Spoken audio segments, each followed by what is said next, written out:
fantasy readers, this is Karyne Norton, your fellow book binger, and you are listening to the Finding Fantasy Reads podcast, where you can test out a new fantasy story every single week to find your next favorite author.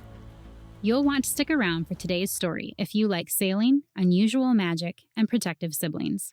Alisha Klapheke is a USA Today best-selling author who wants to infuse readers' lives with unique magic, far-flung fantasy settings, and romance. Her inspiration springs from an obsession with history, years of world travel, and the fantasy she grew up reading when she was supposed to be doing her math homework. Stick around to the end or check out today's show notes to see where you can find more from Alisha. For now, please enjoy Claimed by Alisha Klapheke.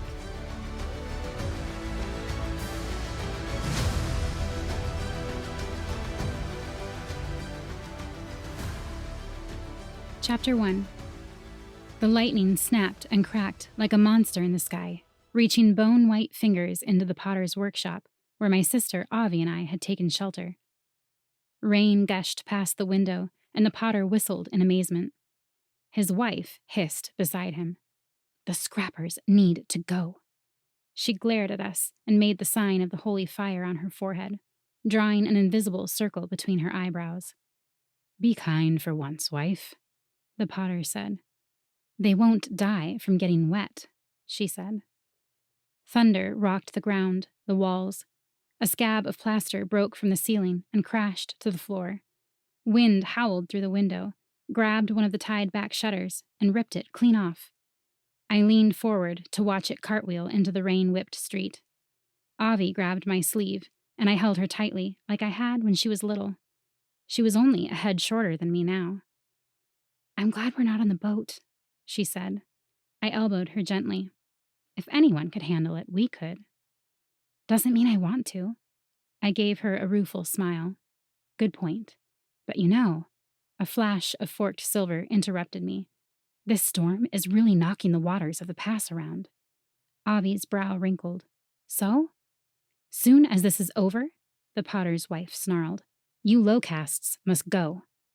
The potter comforted his wife with some nonsense mumblings as we stepped away from the window to hide from the storm's wrath. A mix of cold and hot air huffed through the opening, and the building shuddered. "Never seen one this strong." The potter moved more of his wares into the corner, past the kiln. The storm drummed loud once more, then more quietly, pouting as its power finally drained away, leaving the road beyond the window muddied and empty. "Come on," I said to Avi. "We need to get on the sea. I have an idea." She untied the water skin on her sash, and I did the same. For once, there'd be rain running off the roofs to fill them. It wasn't my main goal of the moment. I had bigger plans. But she was right to think of having something to drink. Thanking the potter, I swung the door open, and Avi trailed after me, down Jacobden's crisscrossing streets.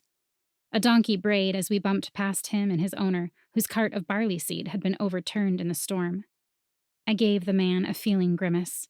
From the count of tiny bells on his sash, he was low caste like us, and making up that kind of loss wouldn't go easy. "We can't sail out now, Kinneret," Avi said, fixing the knot of her sash, the little bells sewn on calling out a warning. "That storm was wild. The water will be awful." "I'd bet a new sail that storm just knocked the rest of the coral shelf off that beautiful port site." I flexed my fingers and imagined silver coins running through them. I wondered how many I could earn with this idea. "The site north of the Great Road?" Avi braided the yellow-brown hair hanging over her shoulder. "Yes." "How do you know the reef will be broken off?" Her eyes went to the pouch at my sash. "Not because of any magic," I whispered. "It's just a guess, a good one. The current only had to finish off that last cracked chunk. I saw it when Oren and I dove there last time." "He was drunk." Oren popped up beside us. "When am I not?" Avi hugged his wet head of long, tangled hair. His northern skin was even more pale than usual. "Were you out in that storm?" Avi asked. "I needed a shower." He shook his head like a dog and soaked her. She gave into laughter. She had the best laugh, high and giggly. It was a remnant of our shared childhood, joy made into sound. Normally, she did everything she could to seem older than her 14 years. I'd told her not to rush life. Being 17 hadn't helped me at all. And the little charity we did get would disappear once I came of age. "Let's go scout that port north of the Great Road," I said. "Old Farm's captain will pay us for the information and to plant his pennant. But we have to get there before anyone else notices the water is open now." If we could pay to remove 2 more bells each, we'd still be far from where I wanted to be, but sees, at least we'd be closer to middle caste, closer to a rank that could talk to Caleb after Age Day. I imagined his grin, the way he listened to her stories and mine, his head tilted to one side and his warm, russet eyes giving me the best kind of shiver. When we came of age, everything was going to change. My heart was a storm, raging hope and fierce wind that wanted to tear out the walls between our places in the world. I couldn't lose him. I wouldn't. My stomach growled. Oren gave me a fig he'd stolen from somewhere. I handed it to Avi, who ripped it in two and shared. "Are you going to risk the boat to see if you're right?" Oren rolled his fingers in a stupid wave at a middle-caste woman in fine black clothing, like she'd ever give him a second look. "It won't be a risk. We'll get close, then I'll dive and make sure." "Right after the storm of the century?" Oren raised his eyebrows. "You don't have to come if you don't want to." "Yes, he does," Avi said, catching up. A speck of fig hung on her chin, and I plucked it off. She smiled a quick thanks. "I still can't handle the boat myself." She smoothed her features a little too well, trying to hide what it cost her to admit that. "By next Age Day, you'll have the strength," I said. "We'll get back before sundown? Before the salt wraiths come out?" "No salt wraiths for us tonight. It'll be a quick trip, then to Caleb's for dinner and a report." "And our pay." Oren grinned. "Exactly." We crowded onto the dhow and raised the triangular sail. We were there before Oren could finish the northern tale of Felriki and the volcano, a sick little story about an isolated isle where the people worshipped a demented man who demanded human sacrifice. You'd think people with the ability to do so much magic with a stick and some drawings wouldn't bow to anyone. Tall grasses, mottled sand, and tufts of wild lemon trees made a half circle around a flat of calm water. After fighting our section of the pass's testy currents and jagged rocks, this place looked like some blessed afterlife. But a zigzag of coral lived under the sweet water here, and the lovely-looking fish were the same inedible creatures that taunted the rest of the cursed pass waters. A sea stinger swam to the surface and splashed us with one wing before dipping back under the glassy blue. At my nod, Oren threw the stone anchor overboard. The water shouted as the rocks split the reflection of the lowering sun. Clouds still grumbled in the distance, taking the storm south. As Oren touched the frog's leg tied to a string around his neck for luck, and Avi finished tying off the sail, I stripped off my sandals, long loose skirt, salt bag, and dagger. Avi held out a hand for my sash, and the many low-cast bells jangled as I gave it over. "Watch out for the—" Avi shouted as I dove into the water. We didn't have time for being careful. This was a rare chance for some real coin, to earn a solid payment from Old Farm for telling them this port was ready for use, and I wasn't about to miss out. The storm had stirred everything up. Sand clouded the moss-colored water and refused the sun's rays, making it darker than it should have been. I could see my hand and maybe 5 feet in front of me. Not the best for diving. Most sea stingers kept their distance, but I didn't care to run nose to nose with one. Or nose to stinger, I supposed. There could be larger beasts in the reef, too. Hungry ones. The reef, orange and green and reddish pink, was still there, but I couldn't tell if the top shelf had broken off. I kicked my legs and moved through the water, farther from the boat, fish darting around my hair and nibbling my toes. The sea's hands glided along my sides, welcoming me, caressing my sun-dried skin. The place was cursed, but it was home, where I felt close somehow to Mother and Father. There, at the bottom of the bay, sat the big, angry claw of the reef, the shelf that had sunk a full ship and a host of smaller crafts during its lifetime, hiding just beneath the smooth surface. I smiled and tasted the salty water. As long as the Old Farm captain avoided the western end of the little bay, this would be a perfect port for their trade with the northern coastline and the Sylvanians, who paid loads of silver for Old Farm lemons. Old Farm could charge everyone to use the port, and they'd bring in cartfuls of coin doing it. I'd be paid well for finding this for them, for claiming it for Old Farm. Cheeks aching from smiling, I pushed to the surface. Oren and Avi stared at something behind me, arms crossed, not even noticing I'd come up. I twisted in the cool water. A high-walled Sylvanian craft bobbed in the bay, just past the reef. My heart dipped, heavy in my chest. They were lowering a smaller craft, heading to the shore, to place their pennant, to claim it before I could. I didn't even have the Old Farm pennant yet. I'd have to get it from their captain. I slammed a fist into the water and raged toward the coast, my lungs pumping in time with my arms and legs. I'd seen this place first. This was my bay. Climbing out of the pass, dripping and half-dressed, I hurried to where they were unloading a cask. One man held a rolled pennant under his arm. I hoped they knew our tongue. It was the language of trade, so surely they would. Of course, they were idiots who dared to try and take my new port location, so maybe they knew nothing. The men raised their heads. One said something in their language, and the others laughed. I kicked sandy pebbles at them. This spot is already claimed, by Old Farm. I jerked a thumb over my shoulder in the general direction of Caleb's home. I wished he was here. He was my good luck charm, oceans better than any frog leg tied around a neck.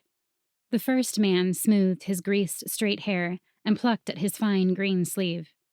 I don't see a pennant, sea nymph. His gaze lighted on my bare legs and stayed there.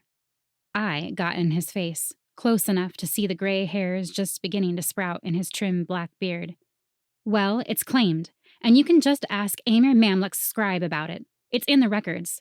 If you flout her agreement with Old Farm, if you disrupt the peace, she'll send her full ship of fighting sailors after your piddly little crew here, and it'll be your last day to worsen the world with your presence. I was lying my lips off. Old Farm's captain sent me here to check, and he was right. The storm took the pennant. Why don't you have a new one to set in the ground? His accent choked his words, made them sound stupid, made him sound stupid. I wasn't going to waste time getting a new one if the old one was still here. Oh, do the old farms have to bless them 5 ways before they can grace the landscape? He laughed with his friends, and I decided I really, really hated Sylvanians. You're idiots. I don't have time for this. I turned to leave. Where are your bells? He looked my waist over for a sash that wasn't there. You don't seem pure desert blood. My blood isn't your business. He stepped closer and grabbed my arm. It will be, if you're lying. Oren and Avi sailed my boat to the coast and started toward us. I didn't want Avi around these people. Who knew what they would do? I'd heard some of them had a strange magic in their blood. Some could shout words and move faster than the wind. They were always fighting, too. Family against family, violent types. I waved at Oren and Avi to go back to the boat, then glared at the Sylvanians. Go ahead to Jacobden and set a meeting with the scribe. Check my story. If I'm wrong, plant your pennant. They huddled together, the one in green leading some sort of heated discussion with the one manning their cask of whatever, and the last 2 who looked like a pair of vultures with black hair like ruffed feathers. They were all dressed like they were headed to court instead of sailing. I rolled my eyes and planted my feet. I wasn't going to leave until they did. They stopped blabbing, and the leader faced me. We will go to the Emir. But no, if you are lying. He drew a finger across his throat. It shouldn't be difficult to find a girl like you. I hid my frightened swallow with a snort. You can't kill me. I work for Old Farm. They wouldn't need to know the details. Grinding my teeth, I held my place as they took to their skiff and headed down the coast. I hurried back to Oren and Avi and my own boat. We have to get the pennant. I slipped my skirt over my underclothes and tied my sash back on, bells jingling. We have to go now, before they get back. At least the wind had angled itself away. We wouldn't have to use the oars. What did you tell them? Avi asked, chewing the end of her braid as Oren and I raised the sail.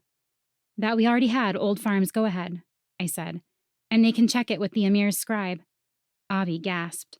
But they'll lock you up for that kind of lie. They'll find out. It won't matter if we get back here first and get the pennant in the ground. It'll just be hearsay and bits no one cares about then. I adjusted the dagger at my sash so the rough hilt wouldn't rub my belly. They're foreign anyway. The Emir would favor us over them in a judgment, as long as Old Farm was at our back. They'd support us, unless their beloved honor got the best of them and they refused to play into the blurring of the truth, Oren said. He helped Avi get the anchor up and into the boat. Water puddled under the rope as they coiled it and settled the stone inside. The wind whispered in my ear. I scanned the northern horizon. Another ship. I sucked salty air in through my nose. What now? Oren stopped and held a hand up to block the sun. He'd seen the new arrivals, too. Did you organize a celebration today, Kinneret? Because it seems we have more guests arriving. Shut it, Oren. If it pleases you, my lady. He bowed, purposefully bumping his big head on the boat's side to make Avi laugh. But she wasn't paying attention. She had the spyglass and was looking at the shape moving in the distance. Kinneret? She offered me the spyglass. That's the Emir's full ship. I threw the sails tied to the deck and flew to the side, grabbing the warm bronze of the spyglass. Black sails, big as islands, stretched above the craft. My heart shivered with want, imagining the ship's wheel under my fingers, the deck moving under my feet, the sails snapping to attention above my head. Someday I would run that ship. Someday. Somehow. Never mind I was low caste and the old striped cat at the dock had as much chance at the position as me. I gripped the spyglass, my knuckles straining. I couldn't lie to the Emir's fighting sailors. They would come back to bite, and bite hard. We have to get to Old Farm, I said. Fast, before they land. You're sure they're headed to this bay? Avi asked. No, but it's a strong possibility. Oren looked to the salt pouch at my sash, and I nodded. Surely the Emir's ship was still far enough away that they wouldn't notice me use my salt magic, or how my boat would move. If they did see, well, my prayers weren't respected like Old Farm's rituals or the words spoken over the holy fire by most everyone in the Empire. Talking to the sea was somehow worse, though I'd never bought into that dung. It was only because it was practiced by us low-caste sailors. But it didn't matter a flea's foot what I thought. If I was caught doing it, I'd be outcasted, thrown to the streets under the weight of countless tiny caste bells, not allowed to work, only to beg. I rubbed my arms and got back to work. With the sail trimmed and piercing the storm-worn sky like an ivory tusk, I opened my pouch and cupped a handful of the sea's blood. The salt was sticky, not too dry. The perfect blend for asking the waters for a favor.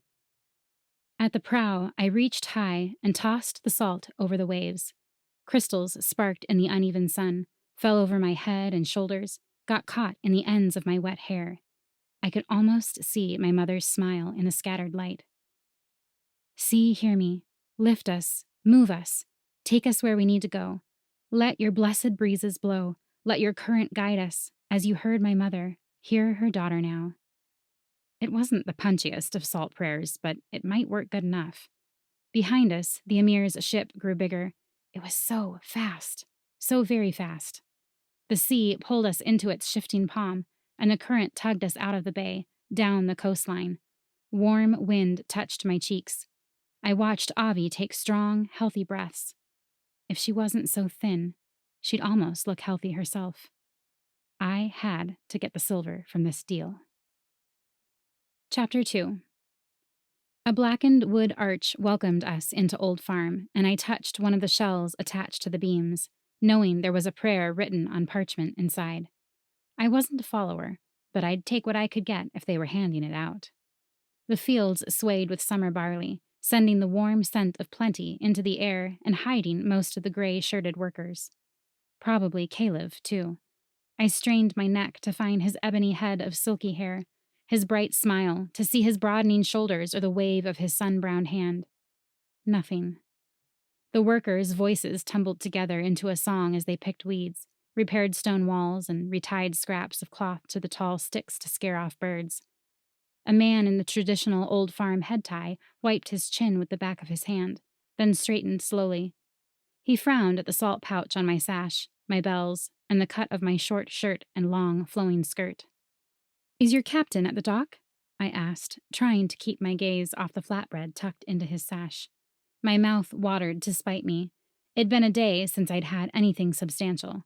I'd given the last of our bread to Avi. I don't know, sailor, the worker spat. Oren cocked his head. I thought he was going to call you something rather nasty, Kinneret. He faced the worker. Just curious, did you chicken out, or do you just not know any rather nasty words? Because I can be hired to teach such things. That's enough, Oren. The worker was being mean, though. He knew my name. Had to. I visited Caleb a lot. Scouted for the old farm captain. Besides, there weren't many non-old farms that came here, even fewer who had slightly darker skin like Avi and me. Our mother had been Kirakian, and no one else walked around with a fair-skinned midget from the Northern Isles. Avi stepped forward. She looked about ready to rip the man's head off. Is Caleb ben Yehoshua in these fields? I had to smile. She knew how to use who she knew to get somewhere. My little sister was a survivor. She'd get through this life. Somehow. Wouldn't she? For a second, I couldn't stop staring at the sharp points of her elbows and the circles under her eyes. I shook my head to clear it. Caleb was here, yes. The man had brightened, looking around for his chairman's son. Brought me water first thing. If you see him, please tell him Kinneret, Avi, and Oren are at the dock. It's important. The man's eyebrow flicked up, but he nodded politely enough. Old Farm's dock was as ancient as its people. The thick planking was smooth under our sandals, more stone than wood from sitting here for who knew how long. They'd made it from a type of cedar that died out long before anyone I knew had been born, and the wood had melded with the salt of the pass to become something new, impenetrable. A crowd of tidy dhows similar to my boat bobbed along both sides of the dock, triangular sails tied and bladders bouncing between dock and craft. A gull cried and landed on a post beside the full ship. On board, Captain Dov was on his hands and knees, tunic and long vest tied up, scrubbing the deck with what smelled like lemons and rosemary. 5 gray-shirted workers had their own horsehair brushes. Sweat blackened their clothes. Captain? I hopped onto the deck, careful not to ruin what they'd done. I need to speak with you. The old man put his hands on his thighs and worked his way to standing, brush dripping. Anything for my best scout. A sadness flickered over his features. He had to be thinking about how Age Day would soon mess everything up for Caleb and me. I felt like hugging the man, taking comfort in how he liked me, despite my caste. Remember the new port location I was looking at near the Great Road? I asked.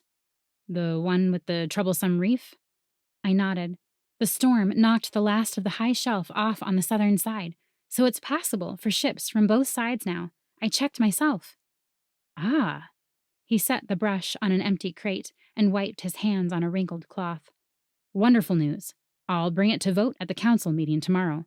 We can't wait that long to plant your pennant. Captain Dov tilted his head. You mean Old Farm's pennant. It isn't mine. Nothing is mine. He smiled, genuine in his Old Farm humility. I waved all that off. Yes, some Sylvanians are scouting the spot. But they didn't claim it? Captain Dov asked. It's a prime location. I would have thought they'd take that right. Not yet. Avi's lips pressed together, and she checked the sun's height for the time.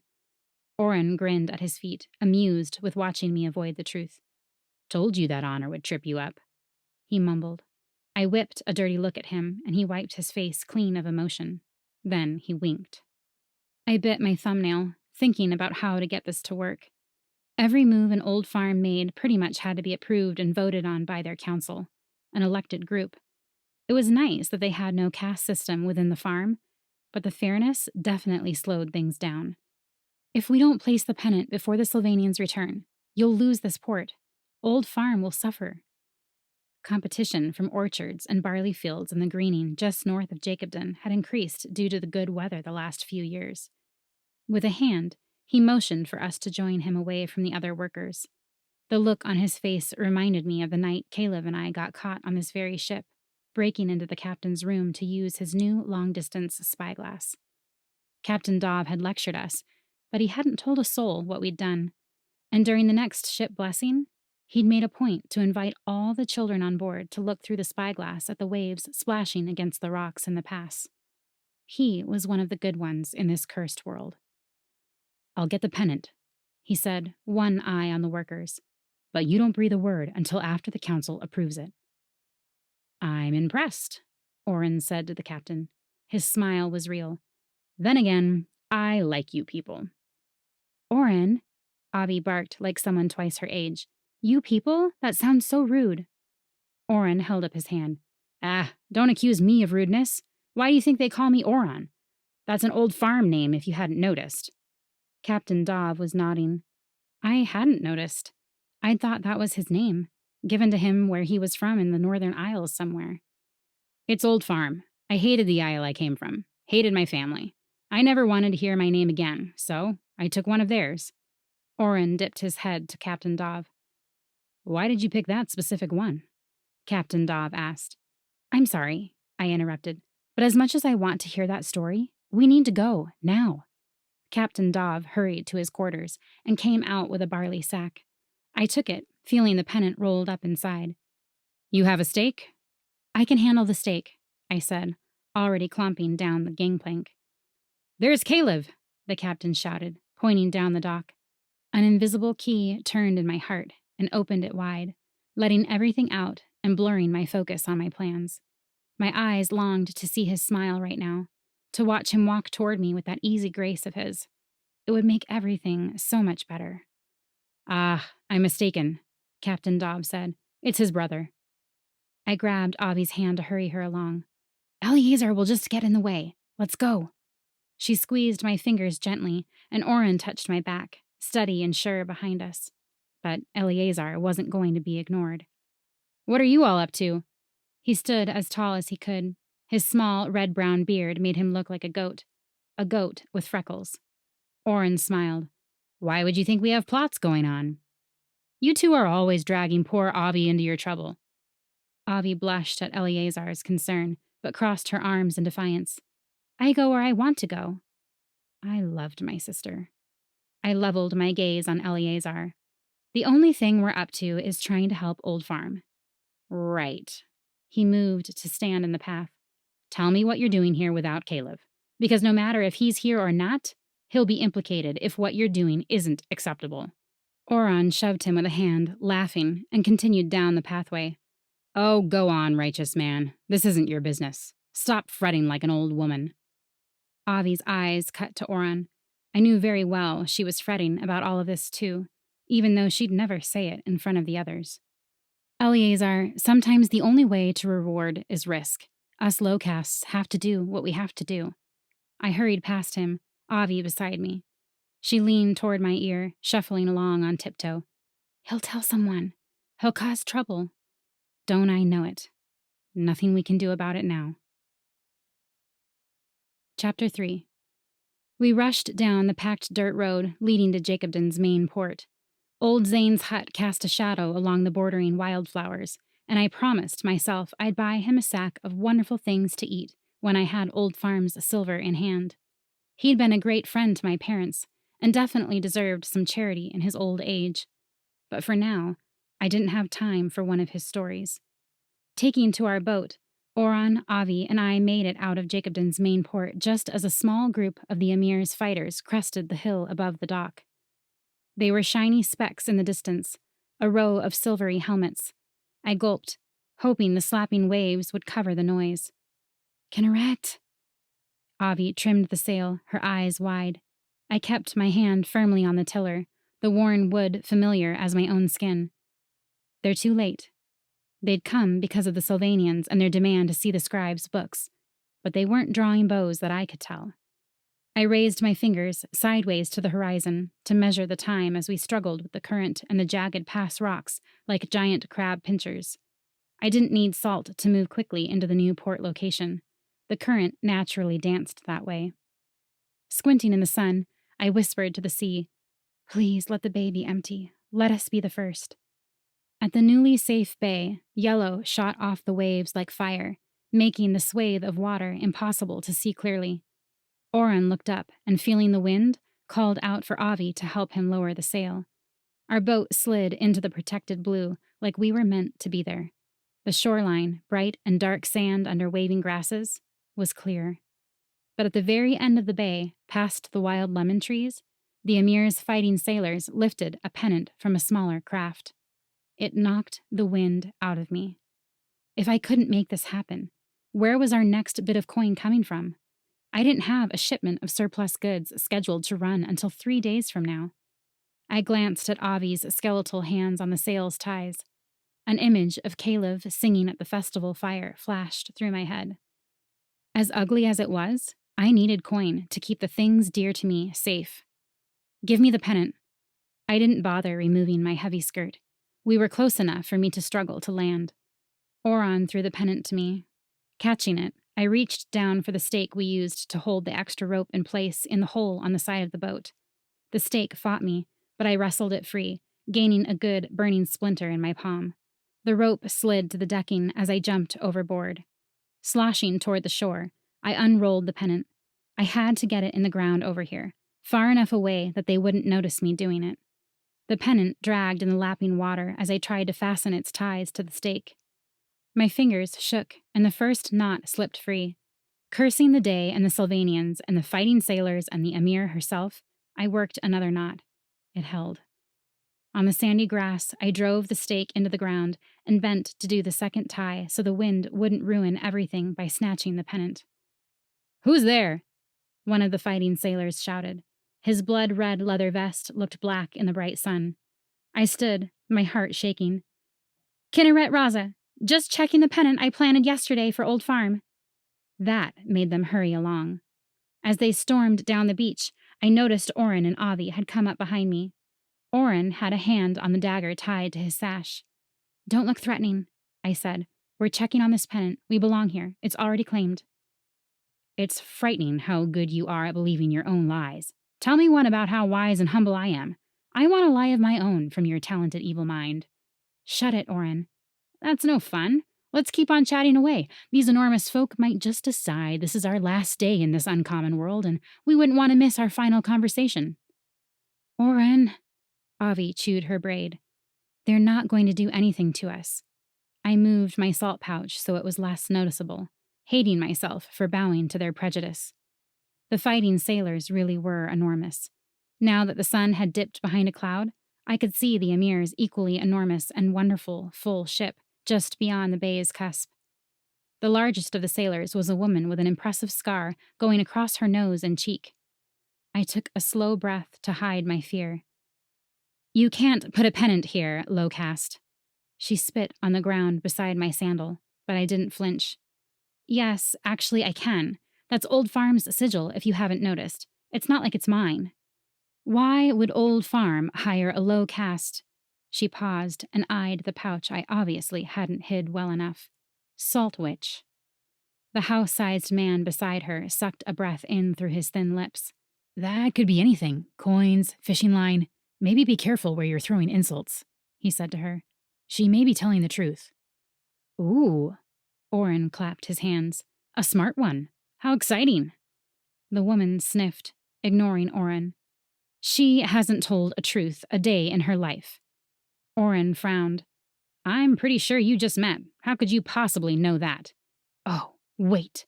Did the holy fire show you something last time you prayed over the fire bowl? They have one on that big old boat, right?" The woman cracked Oren across the face with the back of her hand. "Blasphemy." Oren licked blood from his lip and patted Avi on the head as she tried not to cry. "Don't worry, my dear. I know how to deal with bullies." He turned to the woman. "Now, how is that blasphemy exactly? Some do see visions in the fire." The house-sized man leaned in. "They do. I had one once. They're usually ideas, though. You should try it, Northerner."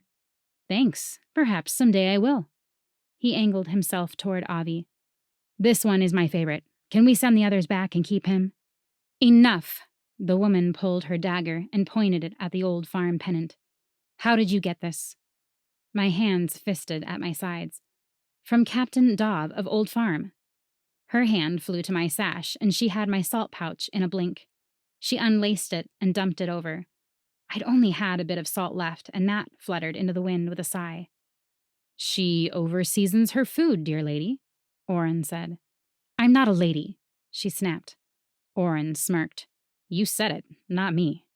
She made to hit him again, and I stepped between them. This is a waste of everyone's time, I said. I work for Old Farm on occasion. You can check with Captain Dov. Or with the chairman's son, Caleb Ben Yashua. Her face cleared and her hand dropped. Now I know where I've seen you. Tagging along after the chairman's son, like his little low-caste dog. My stomach rolled, and heat seared my cheeks. You know, she said, her scar tugging her skin. You'll have to give that up soon. You have to be, 17? Age day fast approaches. Some pretty old farm girl will have that boy, not a pathetic witch like you. I pictured Caleb's curved top lip brushing another girl's mouth, her neck. My heartbeat echoed in my head. My knuckles threatened to split through my skin as I fought to keep a hold of my rage. That's not your business. I work for Amir Mamluk, and she makes cross-caste relationships my business. We aren't of age yet, and we are talking about Old Farm's claim to this port location. Try to focus. Her nostrils flared. I stepped closer. Go ahead, I whispered. Hit me. See what Old Farm Chairman Yehoshua ben Aharon thinks about that. The Emir's fighters attacking their contract workers. Everyone stood frozen, watching to see if she would dare. The Emir's pennant waved from the house-sized man's hand. Sylvanians! One of the fighting sailors pointed to the craft coming up alongside theirs.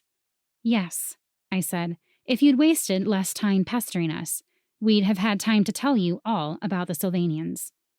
The fighting sailors put hands to the hilts of their yatagans and forgot all about us as they stormed toward the approaching foreigners. This is bad, Kinneret, Oren said, huffing a little as he worked to keep up with me. Avi nodded. What if they tell them about this morning? About there not being a pennant?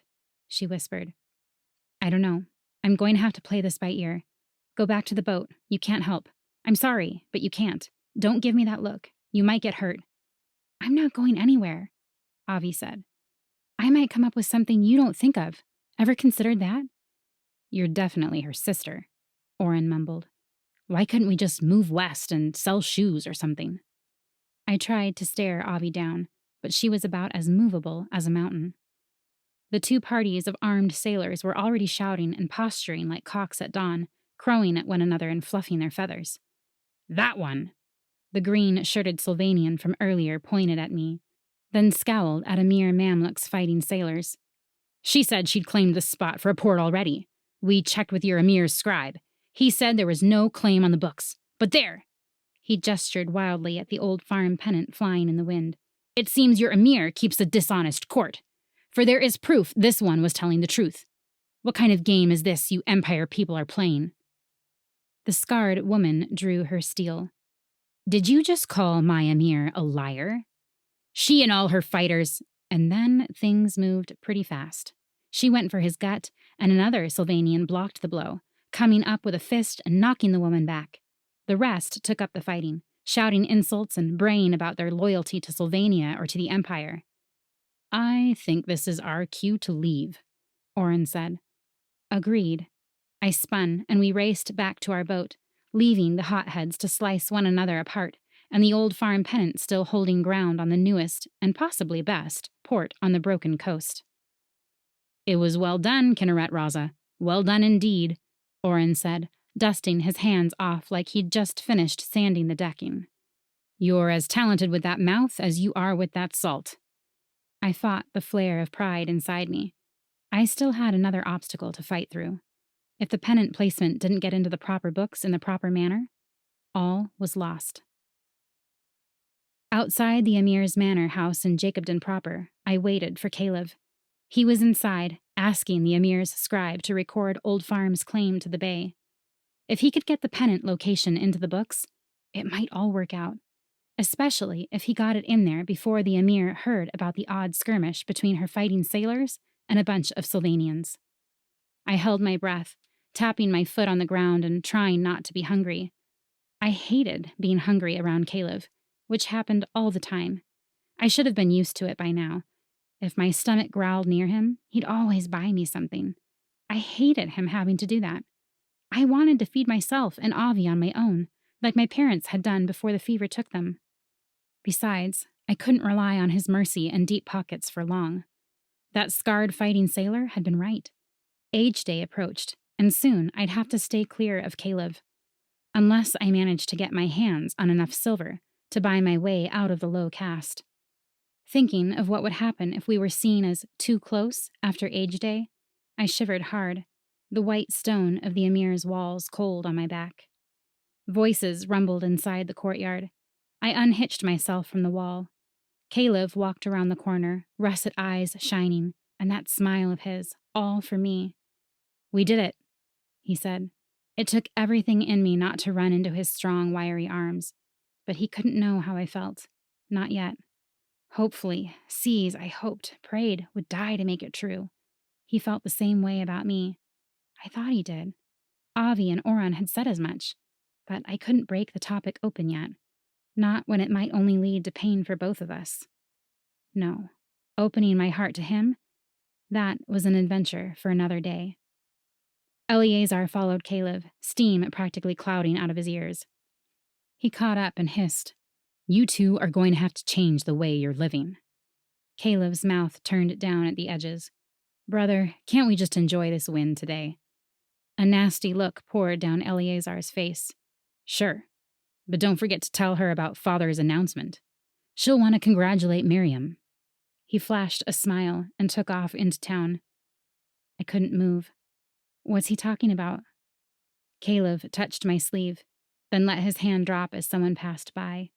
He turned his sigil ring around his smallest finger. "It's nothing."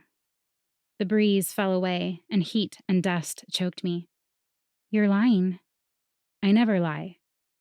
"You stretch the truth. It's not that far off. Now tell me." His eyes met mine. "Father announced that Miriam, the healer's daughter, is to be my intended." The world dissolved around me. So much for this being the triumphant end to an awful day. I couldn't argue. Couldn't tell him what my heart shouted inside me. I'd known this day was coming. Why was it such a shock that another girl would marry him? I left him standing in the middle of the road. "Thank you for the help," I shouted, cramming cheer into my words. "See you tomorrow." Yes, of course." With another glance, I saw the confusion wash over him and ignored it. I had to get to my boat and think hard. I had to make a plan. I could not lose the only boy who pushed the darkness from my life and colored it with hope. Without hope, I'd die, no matter how much silver I got my hands on. Forcing my feet to keep moving, I battled tears and clung to hope with every beat of my heart.